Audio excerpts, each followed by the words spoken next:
నా రాజకీయ జీవితంలో ఏనాడు కూడా ప్రజలకు వాగ్దానం చేసిన మాటను తప్పిన సందర్భాలు లేవని ఎంపీ, రూరల్ వైసీపీ ఎమ్మెల్యే అభ్యర్థి ఆదాల ప్రభాకర్ రెడ్డి స్పష్టం చేశారు. ఇంటింటి ఎన్నికల ప్రచారంలో భాగంగా ఆయన నెల్లూరు రూరల్ నియోజకవర్గం 32వ డివిజన్లో పర్యటించారు. స్థానిక కార్పొరేటర్ తాళ్లూరు అవినాష్ ఆధ్వర్యంలో గడప గడపకు వెళ్లి వైసీపీ ప్రభుత్వంలో జరిగిన అభివృద్ధి, సంక్షేమాన్ని తెలియజేశారు. రానున్న ఎన్నికల్లో సీఎం జగన్మోహన్ రెడ్డి అండగా రూరల్ ఎమ్మెల్యేగా పోటీ చేస్తున్న తనకు సంపూర్ణ మద్దతు తెలపాలని ఆయన అభ్యర్థించారు. ఈ సందర్భంగా ఆదాల మాట్లాడారు. నాకు ఇవే చివరి ఎన్నికలని, ఇక రానున్న 2029 ఎన్నికల్లో పోటీ చేయనని స్పష్టం చేశారు. అనంతరం మేయర్ పొట్లూరు స్రవంతి మాట్లాడారు. ప్రచారంలో పలువురు వైసీపీలో చేరారు.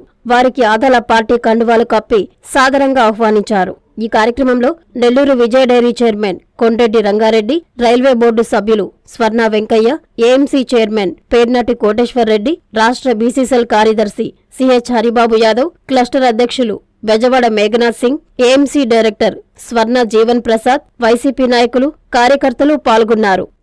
నమస్కారం. ఈరోజు 32వ డివిజన్లో అవినాష్ గారి నాయకత్వంలో ఇంత పెద్ద ఎత్తున నాకు స్వాగతం పలికి, ఇంత పెద్ద ఎత్తున పార్టీలో చేరిన ప్రతి ఒక్కరికి కూడా పేరు పేరున నా నమస్కారాలు తెలియజేసుకుంటూ, ఈ 32వ డివిజన్లో మాకుండే నాయకుల్లో సగం మంది ఇక్కడి నుంచే ఉన్నారు.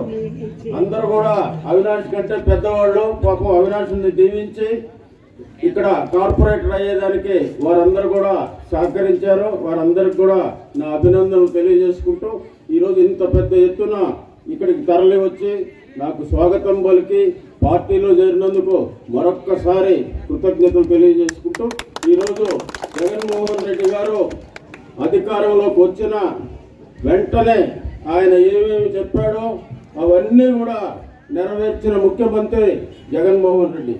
గతంలో ఎంతో మంది ముఖ్యమంత్రులు వచ్చారు, ఎన్నో వాగ్దానాలు చేశారు, ఒక్కటి కూడా నెరవేర్చలేదు.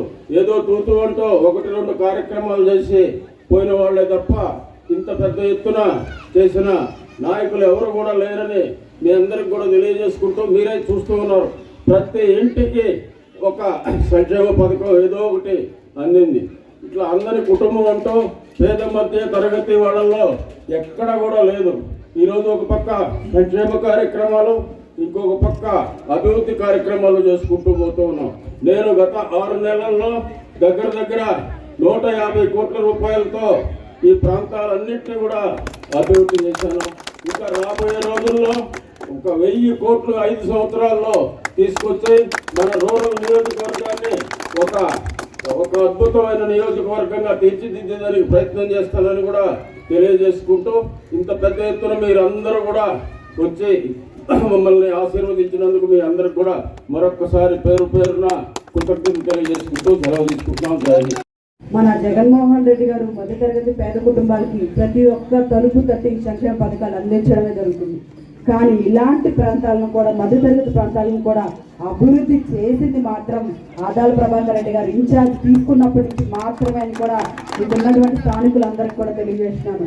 రాబోయే ఎన్నికల్లో ఆదాల ప్రభాకర్ రెడ్డి గారిని ఆశీర్వదించి మన ప్రాంతాలు ఏవైతే ఉన్నాయో అవన్నీ కూడా అభివృద్ధిలో నడిచే అవకాశాలు, అభివృద్ధి చెందే అవకాశాలు ఉన్నాయని కూడా ఇక్కడ ఉన్నటువంటి అందరికి కూడా తెలియజేసుకుంటూ, జగన్మోహన్ రెడ్డి గారిని ఆశీర్వదించండి. ఆదాల ప్రభాకర్ రెడ్డి గారిని రూరల్ నియోజకవర్గం నుంచి భారీ మెజార్టీని గెలిపించండి. మన గుర్తు ఫ్యాన్ గుర్తుని కూడా ఎప్పటికీ మరవద్దని కూడా తెలియజేస్తూ, గతానికి ఇప్పటికీ తేడాలు కూడా చూసుకోవాల్సింది కూడా మీరే చెప్తున్నాను. గతంలో జరిగింది మీకు తెలుసు, ఇప్పుడు ఏం జరుగుతుందో కూడా మీ అందరికి కూడా తెలుసు. కాబట్టి గతంలో అంటే ఏవేవో చెప్పేదానికి ఎంతోమంది నాయకులు ఉన్నారు. కానీ ఇప్పుడు మాత్రం మేము చెప్పకుండానే మీ ముందు అభివృద్ధి ఉంది. మీ కుటుంబాలకు అందినటువంటి సంక్షేమ పథకాలు ఉన్నాయి.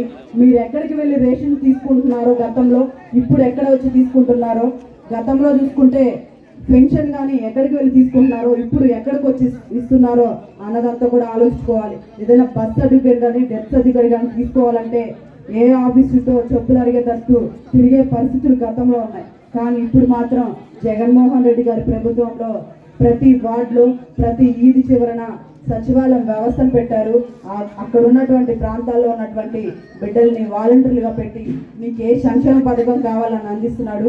బర్త్ సర్టిఫికేట్ కావాలన్నా, డెత్ సర్టిఫికేట్ కావాలన్నా కూడా ఆ వాలంటీర్ మీ ఇంటికి వచ్చే ఏవైతే ప్రూఫ్స్ ఉన్నాయో వాటినన్నిటిని కూడా తీసుకొని మీకు అందజేసే పరిస్థితి ఉంది. గతంలో చూసుకుంటే ఏదైనా సంక్షేమ పథకం పొందాలన్నా ఇలాంటివి ఏమన్నా బర్త్ సర్టిఫికేట్స్ ఏమన్నా కావాలన్నా కూడా నాయకుల చుట్టూ ఇల్లు లేదా ఆఫీసుల చుట్టూ తిరిగే పరిస్థితి ఉన్నది. గతానికి ఈ ప్రభుత్వానికి తేడా చూసుకోవాల్సినటువంటి అవసరం ఇప్పుడు ఉందని కూడా ప్రతి ఒక్కరు కూడా తెలియజేస్తూ ఎందుకు ఓటు వేయకూడదంటే వాళ్ళ దగ్గర ఏం లేవు. ఏదైనా చెప్పాలంటే ఏమన్నా చెప్పాలి కదా, చెడు జగన్మోహన్ రెడ్డి గారు అన్ని కోట్లు తినేసాడా ఇన్ని కోట్లు తినేసాడా అంటున్నాం అని అది చెప్పాలి కదా. వాళ్ళు చెప్పేదానికి ఏం లేదు. వాళ్ళు ఏం చెప్తారంటే జగన్మోహన్ రెడ్డి గారు జనాలకి డబ్బులు ఇచ్చేస్తారంట. జనం అంటే ఎవరమ్మా? మనం. అంటే మనకు డబ్బులు ఇస్తే వీళ్ళకి కడుపు పంట ఎందుకు, ఈ పెత్తందారులకి కడుపు పంట ఎందుకు అని అడుగుతా ఉన్నా. జనాలకి ఏంటంటే జనాలకి ఇచ్చేస్తున్నారు. మనం బాగుపడటం వీళ్ళకి ఇష్టం లే. ఈయన పెద్ద మనిషి 14 సంవత్సరాలు ముఖ్యమంత్రిగా ఉన్నాడు. కనీసం పేదోడి గురించి ఆలోచించిన పరిస్థితి లేదు. ఈ రోజు వచ్చేసి నేను ఇచ్చేస్తాను అంటున్నాడు. నీ కళ్ళబోలి మాటలు ఎవరు నమ్మరా బాబు ఇక్కడ? అందుకే అదిగాక వెంగళరావు నగర్ ప్రజలు నమ్మే పరిస్థితే లేదని చెప్పి తెలియజేసుకుంటా ఉన్నాను.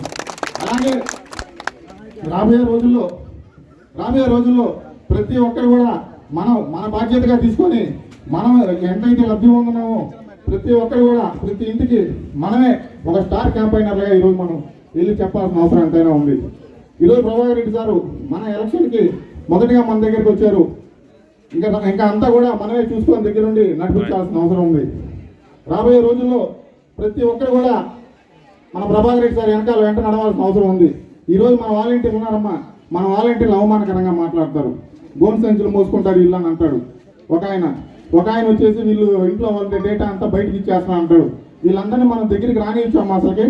చెప్పండి అమ్మా. వీళ్ళందరూ మనం దగ్గరికి రానిచ్చా అసలుకి? ఆఖరాకి వీళ్ళు చెప్పుకునే దానికి ఏం లేకుండా పప్పులు పెరిగి, ఉప్పులు పెరిగి, కిరోసిన్ పెరిగింది, వంట నూనె పెరిగిందని చెప్తున్నారు. అమ్మా, భారతదేశంలో 29 రాష్ట్రాలు ఉన్నాయి. మన రాష్ట్రం తీసేస్తే 28 రాష్ట్రాలు ఉంటాయి. కేవలం ఏ రాష్ట్రంలో పప్పు చీపుగా దొరుకుతుంది, ఏ రాష్ట్రంలో కిరోసిన్ చీపుగా దొరుకుతుంది, ఏ రాష్ట్రంలో వంట నూనె 50 రూపాయలకి ఇస్తున్నారు చెప్తే?